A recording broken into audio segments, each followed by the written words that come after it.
তিলাওয়াতের ভাজে ভাজে সুরের অলংকার, এ কোরআন বাণী যে আল্লাহর,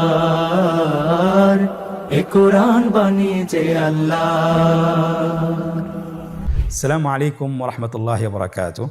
আসুন্নাহ ফাউন্ডেশনের অনন্য আয়োজন সহজ সূত্রে কোরআন শিখির দ্বিতীয় পর্বে আপনাদেরকে স্বাগতম। সকলে আমার সাথে বলুন, বিসমিল্লাহির রহমানির রহিম। রব্বি জিদনি ইলমা, রব্বি ইশরাহ লি সাদরি ওয়ায়াসসির লি আমরি ওয়াহলুল উকদাতাম মিন লিসানি ইয়াফকাহু কওলি। আলহামদুলিল্লাহ, গত ক্লাসে আমরা আরবি 29টি হরফের মধ্য থেকে 60টি হরফ শিখে ফেলেছি। স্ক্রিনে দেখতে পাচ্ছেন। হরফগুলো আমরা একবার পড়ব। সকলে আমার সাথে বলুন, আলিফ, বা, তা, থা, জিম, হা, খ। আলহামদুলিল্লাহ, আশা করছি আপনারা হরফগুলো আত্মস্থ করে ফেলেছেন। আজকে আমরা আরও 6টি হরফ শিখব ইনশাআল্লাহ। 6টি হরফ আপনারা স্ক্রিনে দেখতে পাচ্ছেন, স্ক্রিনে চলে এসেছে। হরফগুলো হলো দাল, ذال، را، زا، সিন, শিন। আলহামদুলিল্লাহ, হরফগুলো খুবই সহজ। আপনারা দেখতে পাচ্ছেন প্রথম দুটি হরফ একই আকৃতির, দ্বিতীয় দুটি হরফ একই আকৃতির এবং তৃতীয় দুটি হরফ একই আকৃতির, শুধুমাত্র নুক্তার পার্থক্য রয়েছে। দাল হরফটি বারিক হরফ। এই হরফটি উচ্চারণ করার সময় আমরা অবশ্যই 3 আলিফ টেনে পড়ব। দাল। আমার সাথে আবার বলুন, দাল। দালের মাখরাজ কোন জায়গা থেকে? আপনারা স্ক্রিনে দেখুন, ছবিতে দেখা যাচ্ছে জিহ্বার আগা সামনের উপরের 2 দাঁতের গোড়ার সঙ্গে লাগিয়ে উচ্চারিত হয়। তাহলে ছবি দেখে একবার চেষ্টা করুন, দাল। আবার বলুন, দাল। পরবর্তী হরফটির নাম হলো দাল। একই রকম হরফ, দালের মতোই, শুধুমাত্র নুক্তার পার্থক্য রয়েছে। আপনারা দেখতে পাচ্ছেন দালের নুক্তা ছিল না, দালের একটি নুক্তা রয়েছে, সেটা হলো উপরে। তাহলে দালের উপরে এক নুক্তা দিলেই দাল হয়ে যাচ্ছে। আলহামদুলিল্লাহ, কতই সহজ। আপনারা আমার সাথে বলার চেষ্টা করুন, দাল। আবার বলুন, দাল। দাল হরফটিও বারিক হরফ। উচ্চারণ করার সময় অবশ্যই 3 আলিফ টেনে পড়তে হবে। দালের মাখরাজ হলো জিহ্বার আগা সামনের উপরের 2 দাঁতের আগার সঙ্গে লাগিয়ে উচ্চারিত হয়। তাহলে আপনারা জিহ্বার আগা সামনের উপরের 2 দাঁতের আগার সঙ্গে লাগিয়ে উচ্চারণ করুন। আমার সাথে বলুন, দাল। আবার বলুন, দাল। মাশাআল্লাহ। পরবর্তী আরও 2টি হরফ দেখতে একই রকম। 2টি হরফের নাম হলো র এবং জা। র এবং জা। র হরফটি এখানে আমরা পোর করে উচ্চারণ করব, মোটা করে উচ্চারণ করব, এবং র হরফটি এক আলিফ টেনে পড়ব। আপনারা আমার সাথে বলুন, র। আবার বলুন, র। রয়ের মাখরাজ কোন জায়গা থেকে? স্ক্রিনে দেখুন, জিহ্বার আগার উল্টা পিঠ তার বরাবর উপরে তালুর সঙ্গে লাগিয়ে উচ্চারিত হয়। আপনারা আমার সাথে উচ্চারণ করুন, র। আবার বলুন, র। আলহামদুলিল্লাহ, আমরা র হরফটি চিনতে পেরেছি। পরবর্তী হরফটির নাম হলো জ্যা। জ্যা। স্ক্রিনে দেখুন, হরফটি দেখতেই রয়ের মতোই, শুধুমাত্র রতে নুক্তা ছিল না, জায়ের উপর একটি নুক্তা রয়েছে। কতই সহজ। তাহলে হরফটির নাম কি? জ্যা। আবার বলুন, জ্যা। উচ্চারণ করার সময় অবশ্যই এক আলিফ টেনে পড়তে হবে, এক আলিফ টেনে পড়তে হবে। হরফটি বারিক হরফ, এই জন্যে পাতলা করে উচ্চারণ করতে হবে। যা হরফটির মাখরাজ আপনারা দেখতে পাচ্ছেন, জিহ্বার আগা সামনের নিচের 2 দাঁতের পেট ও আগার সঙ্গে লাগিয়ে উচ্চারিত হয়। আমার সাথে বলুন, জ্যা। আবার বলুন, জ্যা। তাহলে আমরা একই আকৃতির 2টি হরফ শিখলাম, র এবং জ্যা। আবার বলুন, র, জ্যা। আলহামদুলিল্লাহ, আজকের পর্বে আমরা 4টি হরফ শিখে ফেলেছি। বাকি 2টি হরফ আমরা শিখব। বাকি 2টি হরফ নাম হলো সিন এবং শিন। সিন এবং শিন। সিন হরফটি উচ্চারণ ক্ষেত্রে অবশ্যই 3 আলিফ টেনে পড়তে হবে। সিন হরফটি বারিক হরফ, পাতলা করে উচ্চারণ করতে হবে। তাহলে আমার সাথে বলুন, সিন। আবার বলুন, সিন। মাশাআল্লাহ, আপনাদের হচ্ছে আলহামদুলিল্লাহ, আপনারা চেষ্টা করুন। সিনের মাখরাজ, সিন কোন জায়গা থেকে উচ্চারিত হয় ছবিতে দেখতে পাচ্ছেন। জিহ্বার আগা সামনের নিচের দুই দাঁতের প্যাড ও আগার সঙ্গে লাগিয়ে উচ্চারিত হয়। জায়ের মতোই জায়ের যে মাখরাজ, সিনেরও একই মাখরাজ। আপনারা সিন হরফটি আবার উচ্চারণ করুন, সিন, আবার উচ্চারণ করুন, সিন। মাশাআল্লাহ, আলহামদুলিল্লাহ, আমরা অল্প সময়ে 5টি হরফ শিখে ফেলেছি। পরবর্তী হরফ, শেষ হরফ আজকের পর্বের, সে হরফটির নাম হলো শিন। তাহলে সিন এবং শিনের মধ্যে পার্থক্যটা কী? সিনের উপরে কোনো নোক্তা নেই, সিনের মধ্যে কোনো নোক্তা নেই। শিনের মধ্যে 3টি নোক্তা আছে। নোক্তাগুলো কোথায়? উপরে। কয় নোক্তাওয়ালা? 3 নোক্তাওয়ালা। তাহলে 3 নোক্তাওয়ালা সিনের আকৃতির 3 নোক্তাওয়ালা হরফটিকে আমরা কি বলবো? শিন।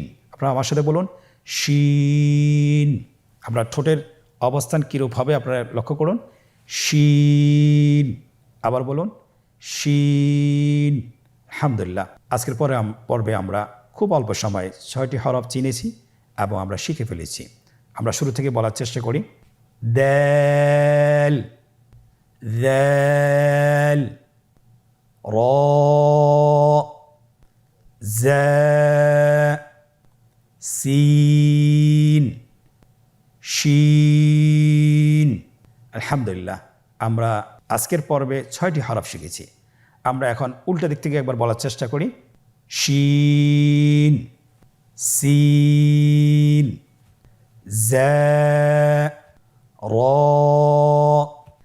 দাল, দাল। আলহামদুলিল্লাহ, গত পর্বের এবং আজকের পর্বের মোট হরফ হলো 13টি হরফ। মোট হরফ কয়টি?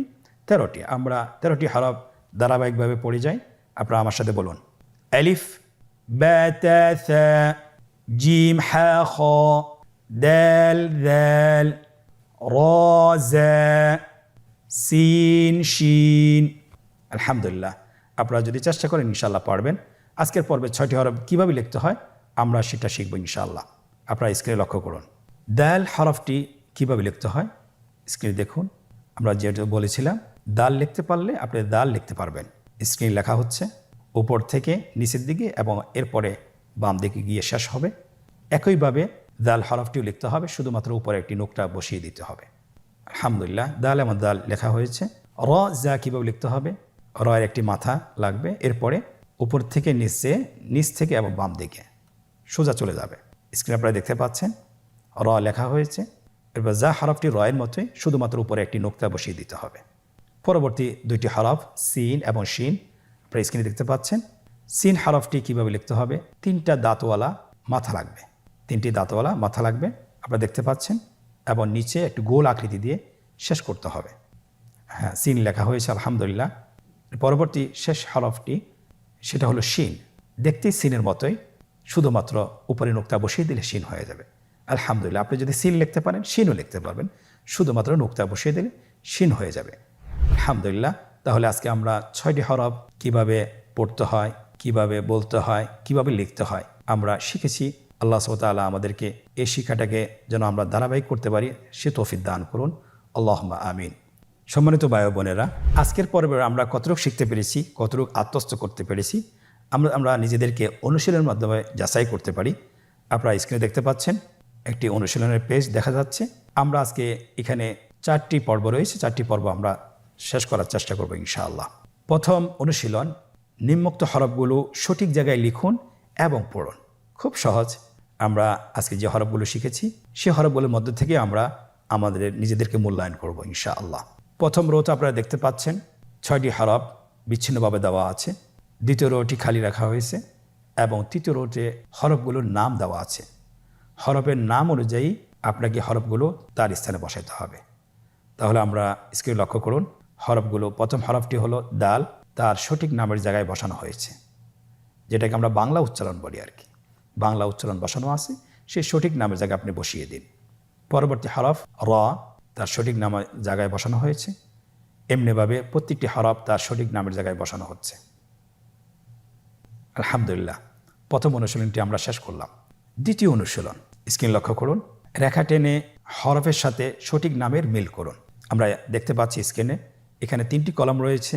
ডানের কলামে হরফগুলো দেওয়া আছে, মাঝের কলামে খালি রাখা হয়েছে এবং শেষের কলামে হরফগুলোর বাংলা উচ্চারণ দেওয়া আছে, তার সঠিক নামটি দেওয়া আছে। শুধুমাত্র আমাদেরকে যেটা করতে হবে, হরফগুলোর সাথে নামের মিল করতে হবে। প্রথম হরফটি জ্যা, তার সঠিক নামের সাথে রেখা টেনে মিল করা হচ্ছে, আপনারা স্ক্রিনে দেখতে পাচ্ছেন। দ্বিতীয় হরফটি শিন, তা রেখা টেনে তার সঠিক নামের সাথে মিল করা হচ্ছে। এমনিভাবে প্রত্যেকটি হরফ তার সঠিক নামের সাথে মিল করা হচ্ছে, আপনারা স্ক্রিনে লক্ষ্য করুন। আলহামদুলিল্লাহ, দ্বিতীয় অনুশীলনটা আমরা শেষ করতে সক্ষম হয়েছি আলহামদুলিল্লাহ। দ্বিতীয় অনুশীলন, নোক্তাওয়ালা এবং নোক্তাবিহীন হরফগুলো পৃথক করে লিখুন। আমরা জানি যে আরবি হরফগুলো দুইভাবে বিভক্ত, নোক্তাওয়ালা হরফ এবং নোক্তাবিহীন হরফ। আমরা আজকে যে পাঠটি পড়েছি সে পর্বের মধ্যে আপনার 6টি হরফ রয়েছে। 6টি হরফের মধ্যে 3টি হইল নোক্তাওয়ালা আর 3টি হইল নোক্তাবিহীন। খুব সহজ। যে হরফগুলোর উপরে কোনো নোক্তা নেই, আপনারা সে হরফগুলো নোক্তাবিহীন কলামে বসান, এবং যে হরফগুলো নোক্তা আছে আপনারা সে হরফগুলো নোক্তাওয়ালা কলামে বসান। আলহামদুলিল্লাহ, আপনারা দেখতে পাচ্ছেন স্ক্রিনে বসানো হচ্ছে। খুব সহজ। তাহলে নোক্তাবিহীন হরফগুলোর নাম কি কি আপনারা কি বলতে পারবেন? ইনশাআল্লাহ আশা করি আপনারা বলতে পারবেন। দাল, র, সিন। দাল, র, সিন, এই 3টি হরফ হলো নোক্তাবিহীন। বাকি 3টি হরফ হলো নোক্তাওয়ালা হরফ। তাহলে আমরা একবার বলি নোক্তাওয়ালা হরফগুলো কি কি? দাল, জা, শিন। আলহামদুলিল্লাহ, তৃতীয় অনুশীলনটিও আমরা সম্পন্ন করতে সক্ষম হয়েছি। 4 নম্বর অনুশীলন, নোক্তা দিয়ে হরফ তৈরি করুন। আলহামদুলিল্লাহ, খুবই সহজ। গত পর্ব আমরা এটা করেছিলাম, আজকের পর্ব আমরা করব ইনশাআল্লাহ। এখানে আপনারা দেখতে পাচ্ছেন উপরে হরফগুলোর উচ্চারণ দেওয়া আছে, হরফগুলোর সঠিক নাম দেওয়া আছে এবং নিচের রোতে হরফের আকৃতি দেওয়া আছে। শুধুমাত্র আমাকে নোক্তা দিয়ে হরফগুলো তৈরি করতে হবে। আমার কাছে প্রথম চাওয়া হয়েছে যা। যা হরফ কিভাবে তৈরি করব? রয়ের উপর 1 নোক্তা দিয়ে আমরা যা হরফটি তৈরি করব। তাহলে আপনারা স্ক্রিন দেখতে পাচ্ছেন, রয়ের উপর নোক্তা দিয়ে যা হরফটি তৈরি করা হয়েছে। পরবর্তী হরফ হলো তা। আপনারা স্ক্রিনে দেখতে পাচ্ছেন বায়ের যে আকৃতি, তায়েরও সেই একই আকৃতি, শুধুমাত্র উপরে 2 নোক্তা দিয়ে তা হরফটি তৈরি করা হচ্ছে। আপনারা স্ক্রিন লক্ষ্য করুন, তা হরফটি তৈরি করা হয়েছে। পরের হরফটি হলো দাল।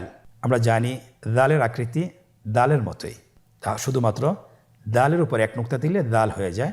স্ক্রিনে দেখতে পাচ্ছেন আপনারা, দাল হরফটির উপর একটি নোক্তা দিয়ে হরফটিকে দাল বানানো হয়েছে। আলহামদুলিল্লাহ, খুব সহজ। পরবর্তী হরফ শিন। শিন হরফটি সিনের আকৃতিতেই তৈরি করা হবে। শুধুমাত্র উপরে সিনের উপর 3টি নোক্তা বসিয়ে দিলে শিন হরফটি হয়ে যাচ্ছে। তাহলে স্ক্রিনে দেখতে পাচ্ছেন 3টা নোক্তা দিয়ে শিন হরফটি তৈরি করা হয়েছে। আলহামদুলিল্লাহ। পরবর্তী হরফ হলো জিম। আমরা জানি গত ক্লাসে আমরা শিখেছি জিম হরফটি কিভাবে তৈরি করতে হবে। হায়ের আকৃতিতে জিম হরফটি। তাহলে শুধুমাত্র জিমের প্যাটের মধ্যে একটি নোক্তা বসিয়ে দিলে হরফটি জিম হয়ে যাবে। স্ক্রিনে দেখতে পাচ্ছেন প্যাটের মধ্যে একটি নোক্তা বসিয়ে দিয়ে জিম হরফ তৈরি করা হয়েছে। আলহামদুলিল্লাহ, আমরা খুব সহজেই 4টি অনুশীলন শেষ করতে পেরেছি। আল্লাহ তাআলা শুকরিয়া। আল্লাহ সুবহানাহু ওয়া তাআলা আমাদেরকে কোরআন শিখার ধারাবাহিকতাকে যেন আমরা বজায় রাখতে পারি সে তৌফিক কামনা করছি। আল্লাহুম্মা আমিন। আমরা কমপক্ষে চেষ্টা করব বাসায় 10 থেকে 20 মিনিট ভিডিওগুলো দেখতে এবং শুনতে এবং সাথে সাথে বলতে। কারণ আমরা দেখলাম, শুনলাম, কিন্তু বললাম না, তাহলে কিন্তু আমাদের শেখা হবে না। আমরা মুখ দিয়ে যতবার বলবো, দেখে দেখে যতবার বলবো, ততবার হরফগুলো আমরা চিনতে পারবো এবং আত্মস্থ করতে পারবো। আল্লাহ সুবহানাহু ওয়া তাআলা আমাদেরকে কোরআন পড়া এই শিক্ষাটাকে, এই ধারাবাহিকতার জন্য আমরা বজায় রাখতে পারি সেই তৌফিক কামনা করছি। আল্লাহুম্মা আমিন। আজকের পর্ব থেকে আমরা এখানেই বিদায় নিচ্ছি। পরবর্তী পর্বতে আবারও দেখা হচ্ছে। জাযাকুমুল্লাহ খায়র। আসসালামু আলাইকুম ওয়া রাহমাতুল্লাহি ওয়া বারাকাতুহু। আসুন্নাহ ফাউন্ডেশন, উম্মার স্বার্থে সুন্নাহর সাথে।